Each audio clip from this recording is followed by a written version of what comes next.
তা আমি নাম রাখছিলাম রাজরানী। এই রাজরানী নামটা রাখাতেও ও হিংসা হয়, জেলাস ফিল হয়।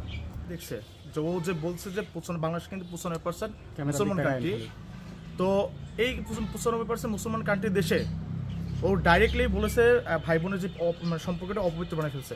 তো এই বিষয়টা নিয়ে আমি কথা বলতে চাইছিলাম, কিন্তু কথা বলতে পারিনি। তখন কিন্তু একটা মানে সৃষ্টি পরিস্থিতি ছিল অন্যরকম। তো একটা মানুষ কতটা বিবেকহীন হলে পারে যে ভাই বোনের পবিত্র সম্পর্কটাকে অপবিত্র বানায় ফেলে। আল্লাহ কিন্তু বিবেক দিছে মানুষের, গরু ছাগলের কিন্তু বিবেক দিনি, মানুষের কিন্তু বিবেক দিছে। তা আমার মনে হয় না বিথির হচ্ছে বিবেক আছে, একদম বিবেকহীন, একদম নিষ্কৃষ্ট হয়ে গেছে মানুষ হিসেবে। সে মানুষ নাই।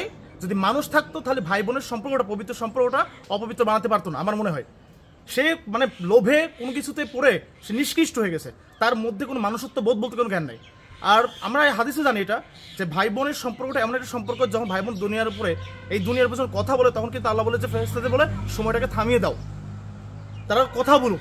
এই এত বড় একটা পবিত্র সম্পর্কটাকে সে নষ্ট করে দিচ্ছে ভাই বোন সম্পর্কটা। আমার বোন, ওর এই একটা কথা কারণে আমার বোন আমার ভাই, এই ভাই সম্পর্কে আমি যে ভাই ওই ফোনে কথা বলতে লজ্জা পাই।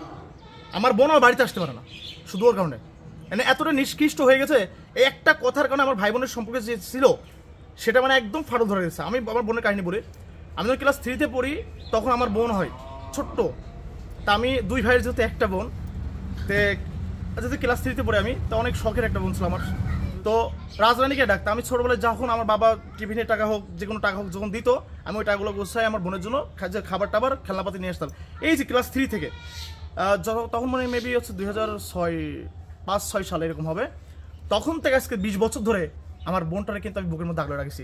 আজ পর্যন্ত কিন্তু আমার বোনের ছাড়িনি। তো আমার বোনের এমন কোনো আবদার নাই যে আমি পূরণ করেছি। তো ভাই আমার বোন কিন্তু আমার মা যদি আজকে দুনিয়াতে চলে যায়, বোন কিন্তু আমার আগলে রাখবে না, সে যতই ছোট হোক।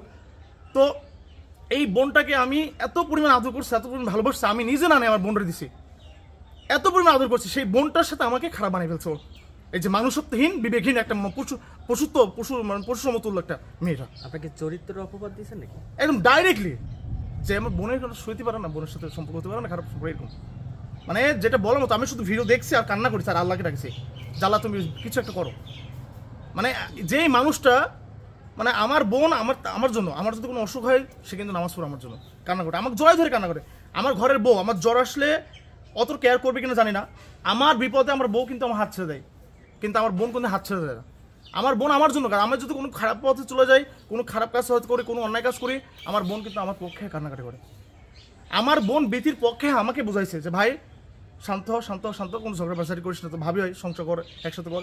সেই বোনেরে ও ননত্ব হয়, সেই বোনেরে খারাপ বানা ফেলছে। এই যে আরেকটা কথা আমি বলি, ড্রেস কিনা করতে হচ্ছে, বলছে একটা ড্রেস কিনা।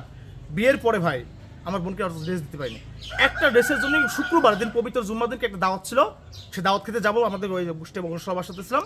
তো দাওয়াত খেতে সবাই রেডি হয়ে গেছে। আমি বলেছি বোনের একটা ড্রেসটা দে, ড্রেসটা যদি পরে আসে বোনকে দেবে না। ওই দিন প্রচণ্ড ক্যান্সার হয়, হাই লেভেলে ক্যান্সার হয়। তারপরে সেদিনকে নিজে রিলাইজ করলাম যে আমার বোনের জন্য কেন সংসার শান্তি করবো। বোনটি আমার বোনের সাইড করলাম। আমি 1.5-2 বছর বোনের সাথে কথা বলেছিলাম না। এমনকি আমার বোনের বাচ্চা যে হয়েছিল ডেলিভারিতে, সে আমি বলছিলাম যে আমি ঢাকাতে যাবো, আমার বোনের বাচ্চা হচ্ছে। জীবনে সব পাশে থাকলো আমার বোনের, সব কিছুতে পাশে থাকার পর আজকে বোনের বাচ্চা হচ্ছে। সে বোনের বাচ্চা হওয়াতে আমি থাকতে পারিনি। আমি যাই, তুই কেন যাবি, তুই যদি যাস তোর সম্পর্ক নাই আমার। ঠিক এইভাবে আমাকে থামায় রাখছিল।